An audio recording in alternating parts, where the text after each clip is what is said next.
Saya datang dari Kota Medan dan pekerjaan saya adalah seorang pendeta, seorang pembajuan.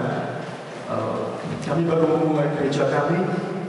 Saya bersyukur kepada Bapak dan Ibu Gembala yang boleh mengundang saya ke tempat ini. Kalau beberapa bulan yang lalu, Bapak Gembala kita dan Ibu Gembala kita hadir di kota kami, di Kota Medan tercinta, untuk mentariskan gereja kita.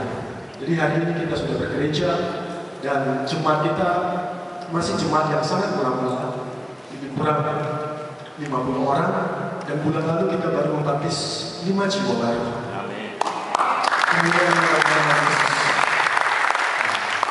Saya sangat bersyukur beberapa hari ini bisa berfellowship dengan Bapak Gembala dan Ibu Gembala, dan sungguh kita bersuka cita kalau kita memiliki Bapak dan Ibu Gembala yang rendah hati. Amin. Kalau pagi hari ini saya boleh berbicara di tempat ini karena Bapak dan Ibu Gembala sangat rendah hati mengizinkan seorang muda untuk berbicara di atas mimbar ini. Amin. Saya dan tepuk tangan buat Bapak dan Ibu Gembala untuk nama Yesus. Haleluya, haleluya, haleluya. Tadi saya pikir